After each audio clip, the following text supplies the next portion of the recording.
voice, man. You got better. I know I got better. I was waking up during the show. But basically, I said, let's get like a knot.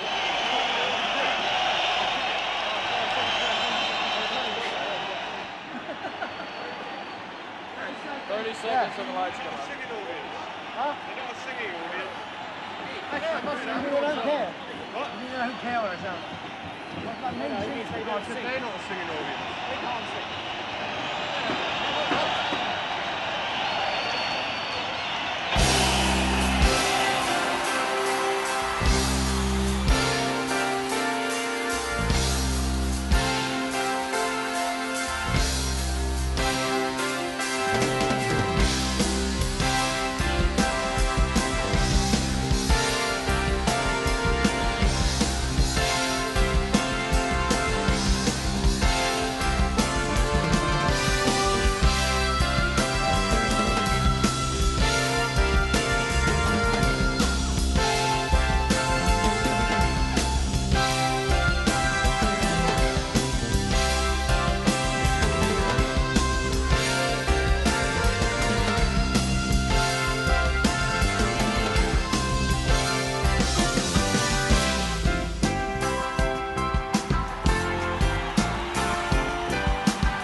Especially the archive albums, we've got much more back to writing group material together, which we'd lost a bit for a while. We were doing much more individual songs. And it's just, you sit down and some songs have a little bit you start from, you know, a couple of chords, and then just something happens. You're playing together, you're jamming together normally, and then something happens, there's a sort of spark. Times were good, but she never thought about the future. She just did what she would. Oh, but she really cared about music. We know it all seems so important there. But she dreamed of a time when she performed, when everyone would cry for more. And all she had to do was step into the light for everyone to start to roll. And on the road, we're all but a field found by the wayside on the grassy verge.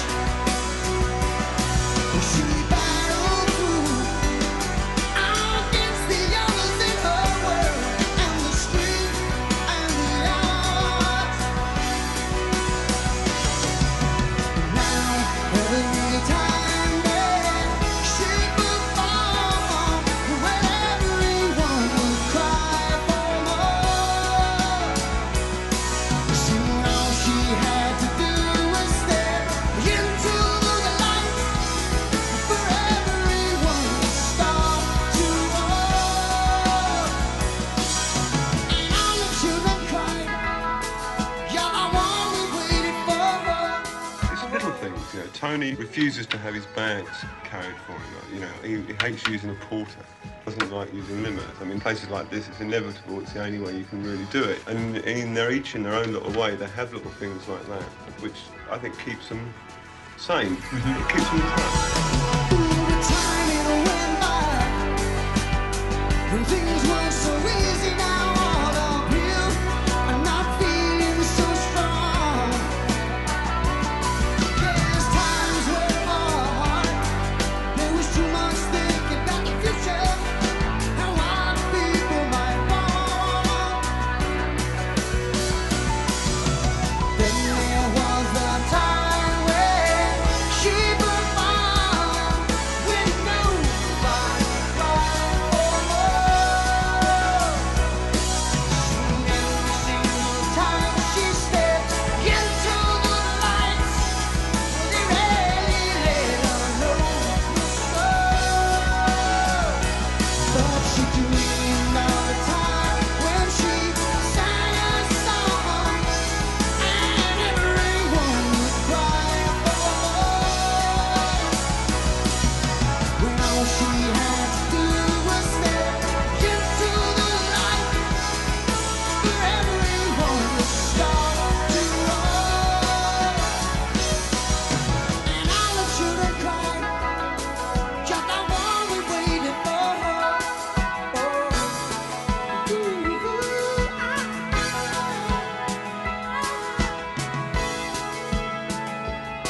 We've got the stage crawl at Wembley. Rigging is at 3 a.m. after the police. The lights and sound start to go in about 8 or 9.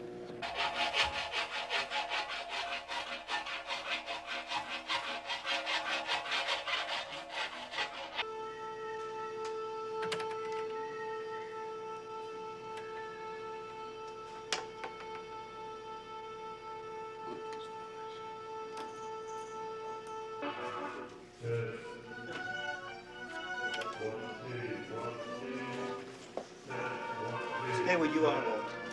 Where I am, here. No, it's where you were, don't move. The lights down.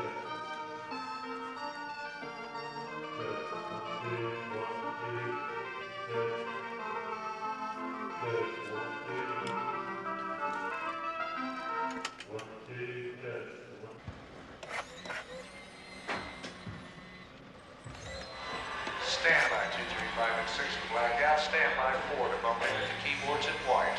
Ready spots? And go.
So I jumped in my car, I went round it.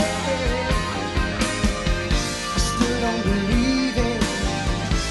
He was just leaving. Now there must be some misunderstanding.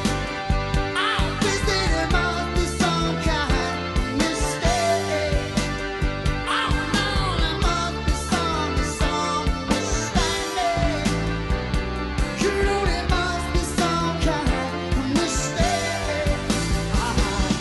There must be, misunderstanding. There must be,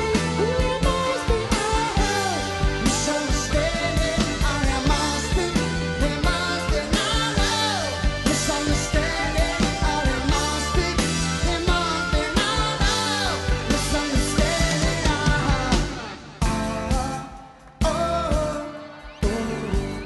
misunderstanding.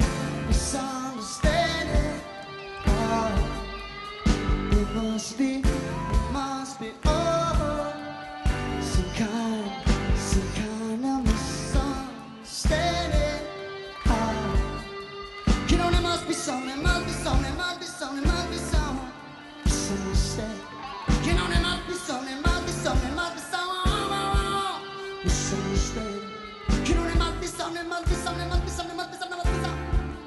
misunderstanding. You know there must be some misunderstanding.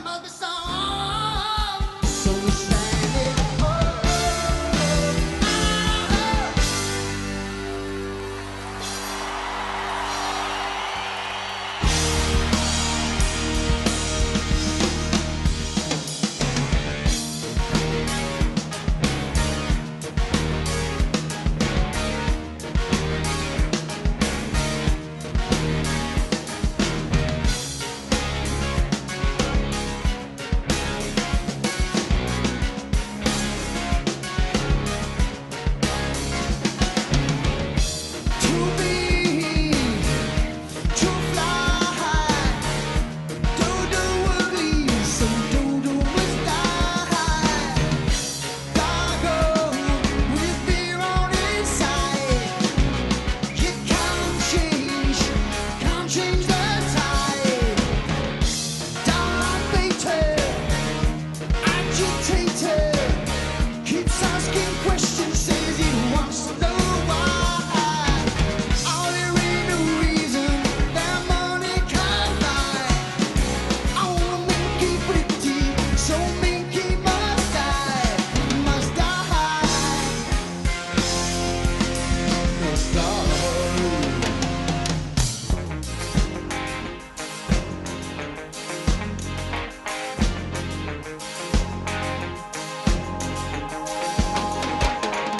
Some he did in life, it is light. It's part of the system. Now. When too many, when too much cheese, but no food to the snowman. But where does he go? And what does he do? Does he dig the mole which means the cloud? And then the bottom of the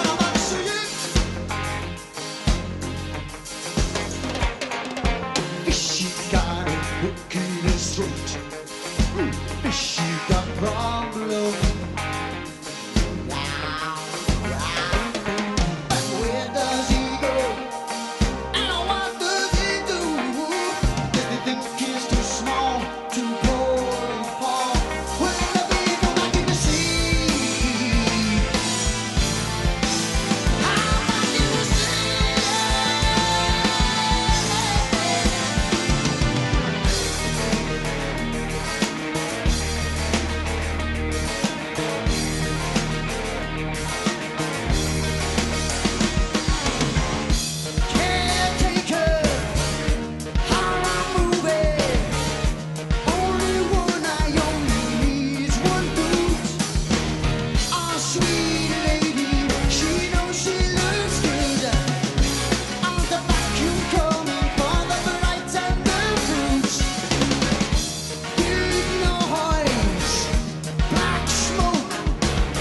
He's so big-headed, couldn't see the joke.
looked to see what I was. And then something spoke, and this is what it said to me.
How you doing? We sound like we're cities apart. We're only a few rooms apart. We're doing this because, Joe, we couldn't stand to be in the same room as you. That's cute. Just kidding. I'm here with Phil Collins. And Phil's in town with his band Genesis to do 3 nights at the Spectrum. That's pretty good. Sacre bleu, yes. We keep adding a night every year we come here. In New York, after we finish in Philly, we're going to play the Savoy before we play Nassau and Meadowlands. Oh, so you are doing... We're trying to slip in the odd club and very small sort of theatre club. Keeps it fresh, keeps it different perspective each night? I mean, we must want to do it because it's occupied nights off. And we sort of said, there's a night off here, let's put a gig in, you know. So or maybe you don't know what else to do. No, well, we got plenty of things to do, believe me. Why don't we play the title track from the LP, then we'll come back, you can tell us what it means and how you got together with Earth, Wind & Fire. 93.3 WMMR, let's hear the title track, Abacab.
Hello, this is Phil Collins here. Who's there? You got Mark Porter here, Philadelphia. Hello, Mark. How you How doing? you doing, Phil? Pretty good, pretty good. Listen, I was wondering, do you think it ever possible that, Peter Gabriel would come back and do some work with Genesis again, or maybe you go and doing some work with him?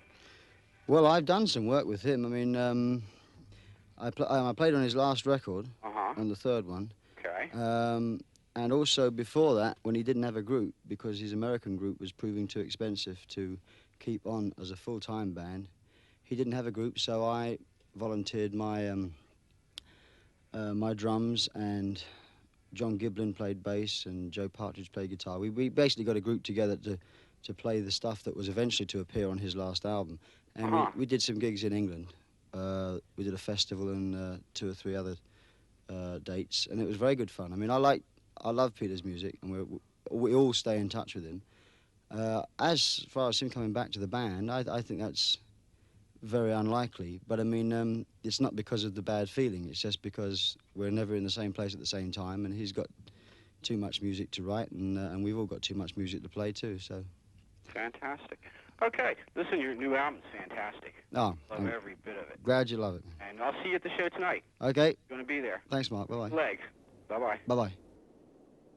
Hello, this is Phil Collins. Who's that? Hello, Phil. I'm curious. Is Chester and... Hello, Curious. I'm curious. Is Darryl and Chester going to be with you again this time around? I hope so. They were here last night. No, they're going to be with us. They're part of the group, really. I mean, although they don't play on the albums, which is... Right. That's more strategic than... Well, I threw it off, I guess. And then there were 3, Yeah, well, I mean, on the albums, I mean, we still are a 3-piece group, but it's just on the road, obviously, it's...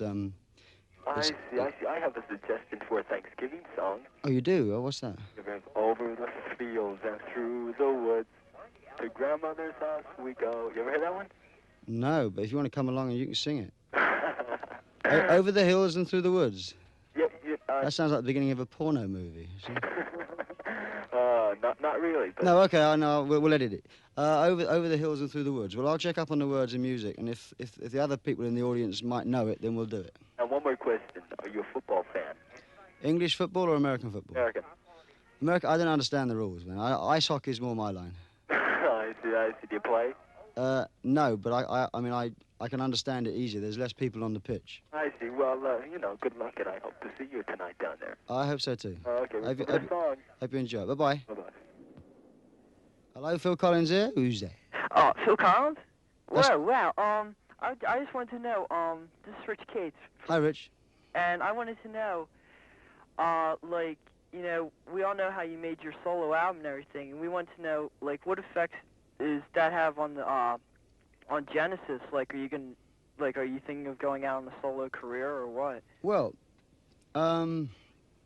there's really no threat at all to the group's existence by the fact that we all do solo albums. I mean, we've all got this outlet, and so that's the most important thing. We all write lots of songs, and we need that other outlet apart from the group, because one album a year isn't enough time. But I think it's been very positive for the group. I mean, we've all learnt a lot from doing albums on our own. We learn the strength of the group, and it means that we can save our own songs for our own albums and leave the bits that we think we can't finish. We leave those bits unfinished and bring them into the group situation, and we throw them in the air, and everybody else seems to be able to sort of do something with them, and that's why you get something like the new album, which is basically group orientated.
93.3 WMMR. You like it too, huh? Oh, yeah.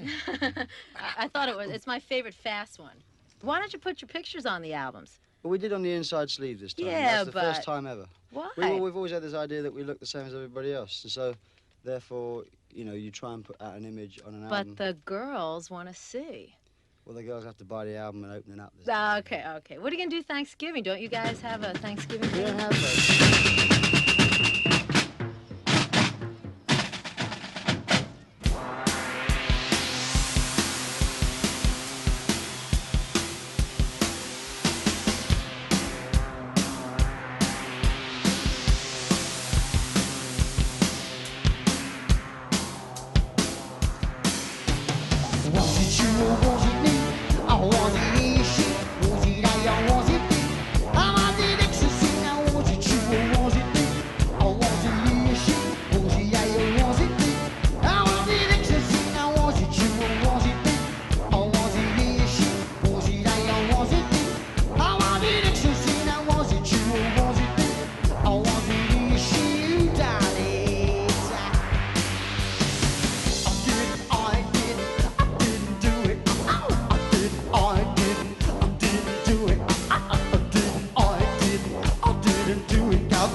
I got sunshine in my stomach, like I just rocked my baby to sleep. I got sunshine in my stomach, but I can't stop from keeping sleep. Sweet, deep in the deep.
their strings, free to flutter in memories of their wasted wings, their wasted wings.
Outside the cage, I see my brother John. He turns his head so slowly round. I cry out help before it can be gone. And he looks at me without a sound.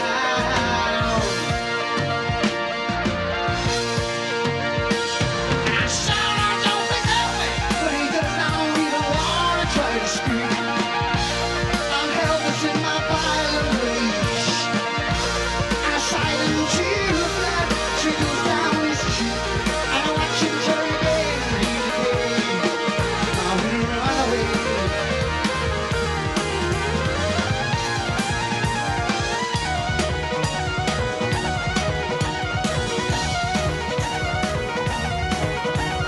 Raindrops keep falling on my head, keep falling on my raindrops keep falling on my head, keep falling on my raindrops keep falling on my head, keep falling on my raindrops keep falling on my head, keep falling on my raindrops keep falling on my head, they keep falling on my head.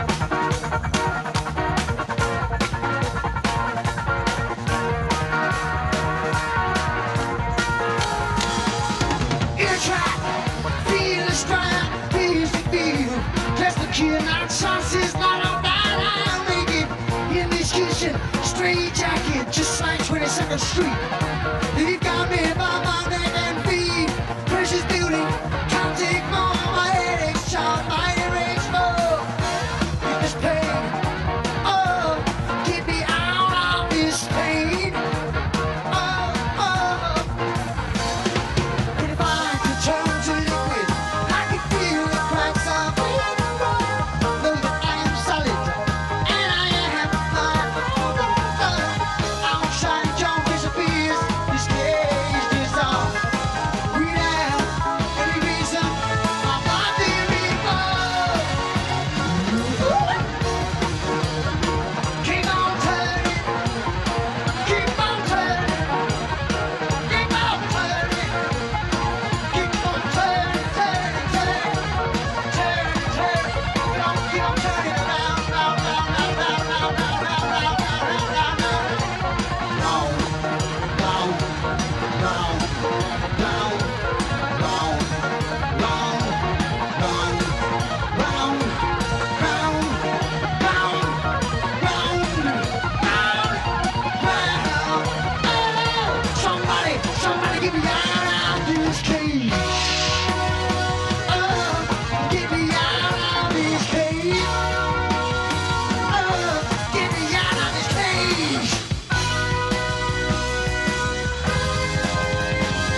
just like the dust that settles all around me.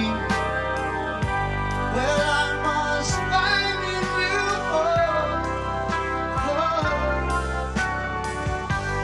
ways and hopes that used to give me shelter. They're all as one to me now. Oh, but I would search everywhere just to hear your call and walk upon stranger roads than this one in a world I used to know before. Oh, I miss you all. Oh, then the sun reflecting off my pillow, bringing the warmth of you light. Oh, oh, oh, the sound that echoed all around me, where I caught just a glimpse of in the night. Oh, but now I've lost everything. I get to you, my soul, and the meaning of all that I believed before escapes me in this world of none, with no thing, no one. Oh, but I would search everywhere just to hear your call. I'll walk upon stranger roads than this one in a world I used to know before. Oh, but now I lost everything. You know I get to you, I get to you, my soul. If the meaning of all that I believed before escapes me in this world of none, 'cause I miss you more, I miss you more.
Yeah, well, in fact, when you're going back as far as Trick of the Tail, before that, songs, certain songs were individual as well, but we just tended to sort of, for the sake of simplicity, tended to credit everything to the group, because we felt we all sort of gave a contribution to every song in the arrangement stage, which was, as much as composition. But now we just sort of feel we would like to get back to writing more songs together, because we felt that in the past that a lot of the best songs we've ever done have been things we've written together. And that's really the main reason for being in a group, is to do things together, because if you're just writing a song on your own, you might just as well record it on your own and finish it off on your own. And particularly you talked about, and then there were three, where I think each person tended to have a pretty strong voice in how the song ended up sounding, the actual writer did, much more so than the other two members. Was this the result of circumstances? I mean, this was the first album you'd done when you were down to three, Steve having left the band. I think it was more the end of a sort of after Pete left, and there was a kind of desire, I think, to prove itself as a writer, because up until then no one quite knew who'd done what, you know, and it was a natural progression, I think, you know. And suddenly, without really realising it, we found we were all arriving with lots of songs, and we couldn't actually seem to, we were trying to get some group stuff going, but probably because we put so much material into the individual songs, there were no little bits around, which often is how the group stuff starts, at all. The decision to produce the album yourselves, after this amount of time, and it is the first album you've produced, It never really dawned on us, actually. I mean, I think we all have felt that we've all produced all the albums. Right. It's just that, I mean, you know, because we definitely have had much more of a role. I mean, we say produce this new album as opposed to all the others, which we never had, which we didn't do. We were basically, you know, we had to foot the bill and say, we don't like this, change the sound, you know, or we want this kind of sound. And a lot of the time, towards the later days, it was actually coming off the instruments anyway. It was just, you know, production is as much a part of anything else. It's actually the mixing and the areas, the territorial rights where you can't go, you know, which are becoming less and less specific as we all get better at it. I mean, you know, we're all getting down now. We're down to working the faders and the knobs, and mucking about with the EQ and sort of, you know, trying different limiters and trying different noise, all that kind of stuff that goes into producing. We have access to, whereas before, and I'm sure if David was in the same room as us, he'd say, well, you could have always done it. But I mean, the fact is that we always felt that it was his area, and we felt, you know, a bit shy. And he was there. Well, you have to take the producers or the co-producer's ideas as seriously as your own, really, because he's just at that stage, in the sound stage. And in some respects, I mean, it could be considered as more important because he is not involved in the music, apart from the fact of liking it or not liking it. So if he says, no, you can't, don't do that, I don't like that, you think, well, maybe he is right, or whatever. And I think now, the three of us, behind the controls, I mean, it's a bit, you know, there was lovely moments when we were making Abacab when Hugh was actually ill. You know, we had this farm and he was ill in bed for a week with some virus. And the three of us and little Jeff, who's our technician, he came in and sort of operated the machines, and there was sweat dripping off the hands, clammy hands, dropping in and dropping out. You know, this taboo area of actually recording the thing yourself. We suddenly was sort of, you know, it was us. It was take off your clothes and live. It was, you know, we were mucking up with knobs. Needles were going over like that, you know. But yeah, I mean, I think the three of us are actually incredibly brave when it comes to it, because we sort of much less preconceived ideas about what sound should be. You know, if it sounds good to us, it doesn't matter how you get there or what the needles are doing or what the sort of technical side is.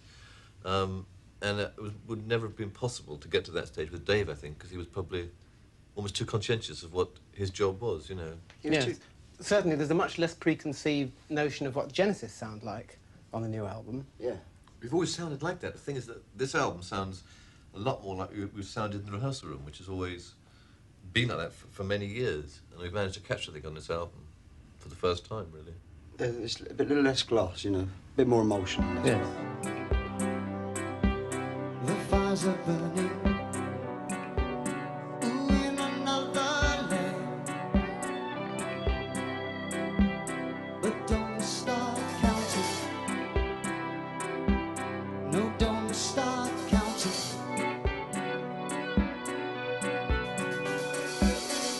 Colder and colder, the ice is moving closer and it gets me down.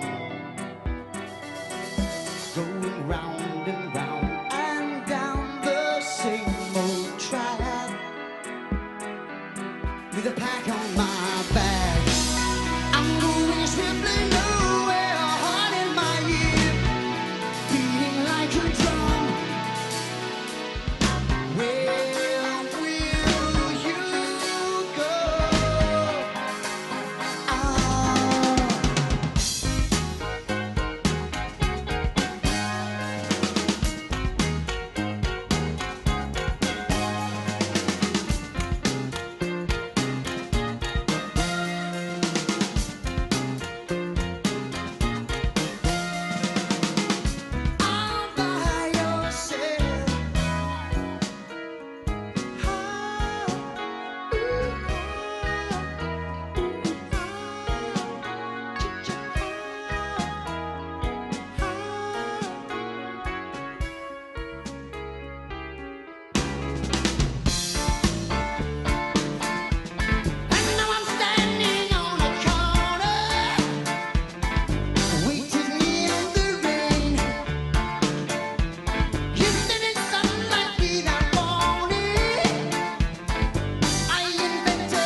Sarah Jane. Right.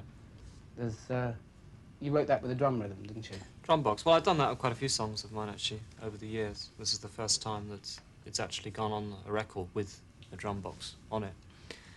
I don't know, with that I was just trying a lot of different ideas on one rhythm, going through a series of different feels, a lot of which I hadn't sort of explored much before, like the almost sort of reggae feel, which is sort of throughout the song a bit, and then towards the end it sort of changes back to a slightly more traditional feel.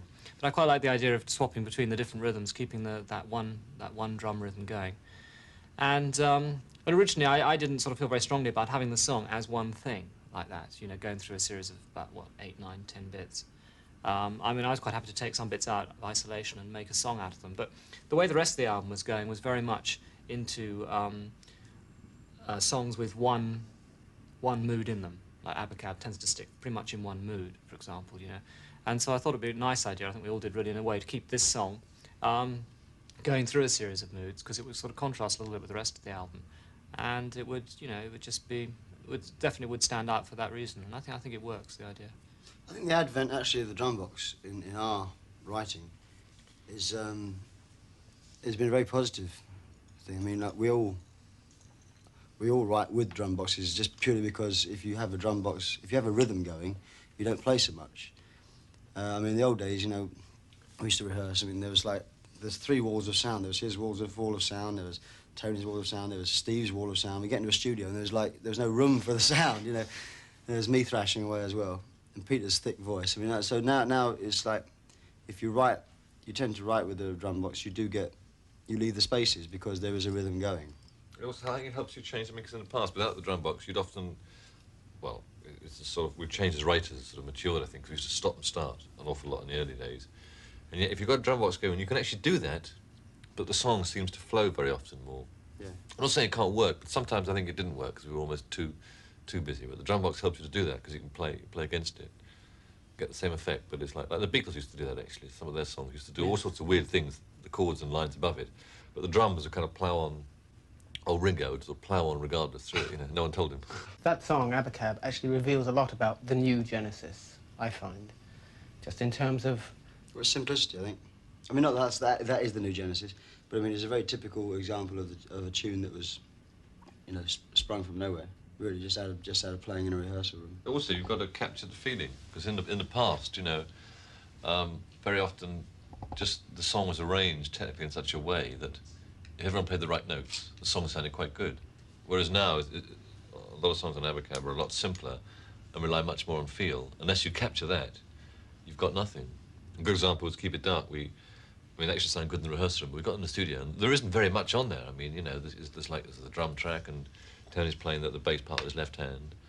I was playing one riff the whole way through, virtually, and unless you capture some magic or some feeling, it sounds awful. And we had a couple of goes, and it wasn't... we got depressed, it wasn't happening, was it? Right.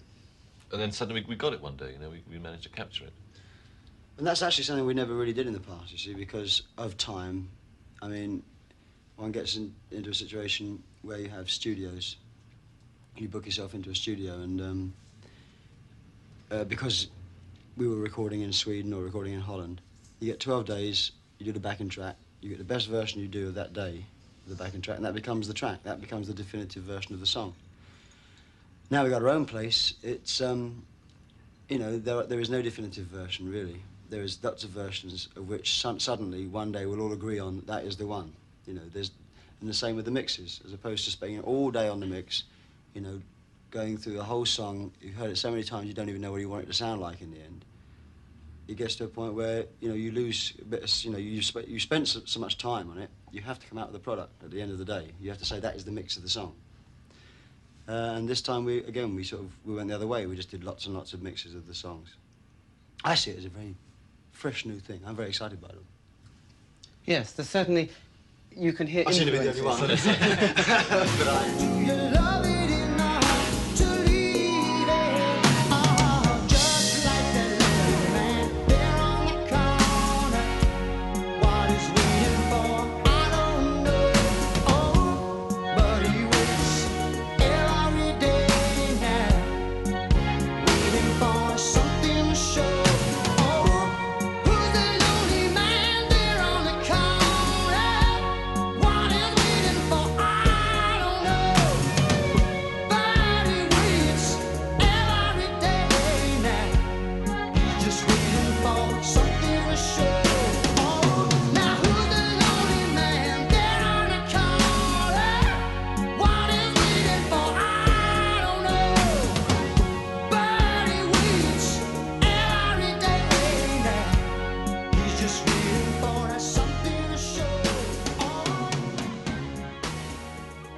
Putting the Earth, Wind and Fire horn section into No Reply at All, for example, I mean, that was the first time that you've used outside musicians since your very first album, isn't it? It was beginning to be the 11th hour, you know. We hadn't... I kept talking about it and nothing solid was happening. And I suggested doing it, and I think Tony quite rightly had some reservations about whether, A, we wanted... If there was nothing we could do ourselves, to, you know, like we did on Behind the Lines and Turn It On Again, we actually duplicated or simulated a horn sound for those tunes. Why couldn't we do that? Also, reservation that we might end up sounding not like us, a bit like Earth, Wind and Fire.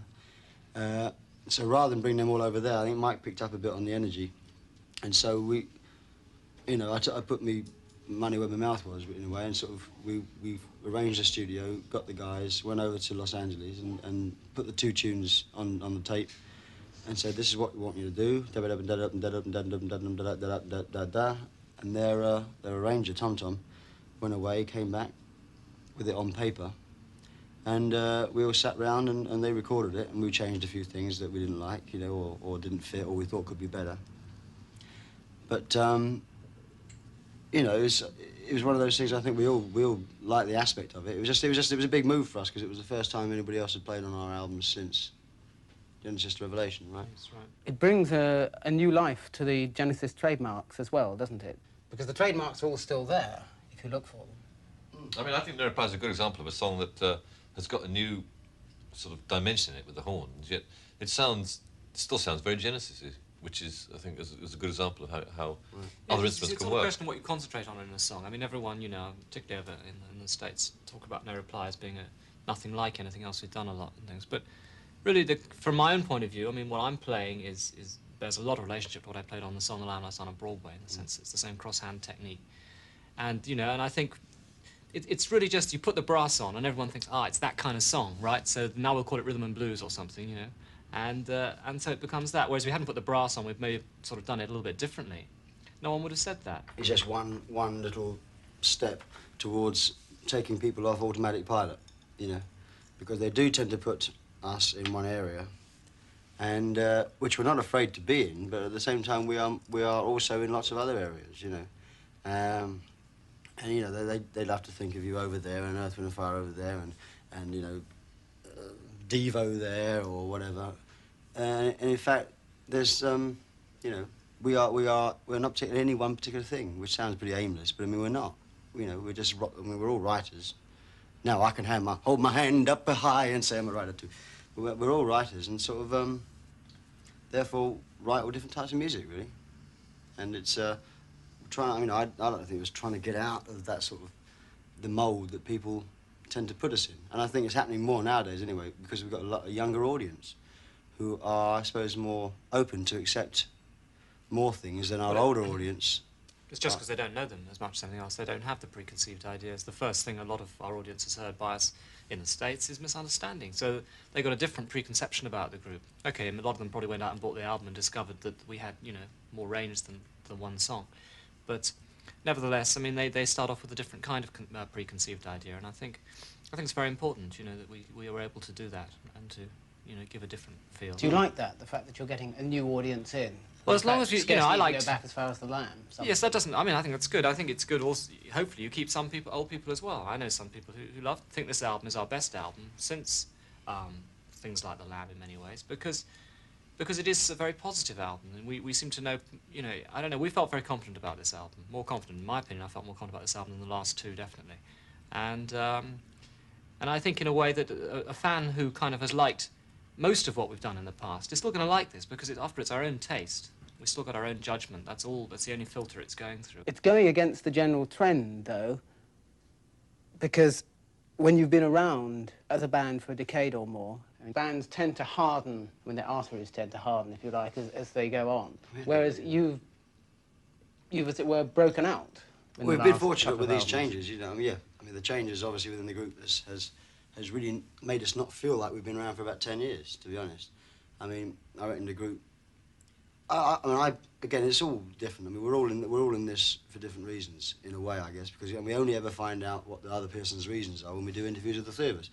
But I mean, I consider this to be a different group from even the one that did Duke, you know, just because of the attitudes and maybe I'm wrong, but the attitudes within ourselves of How do you feel that my they observation. changed I just feel, over the last album?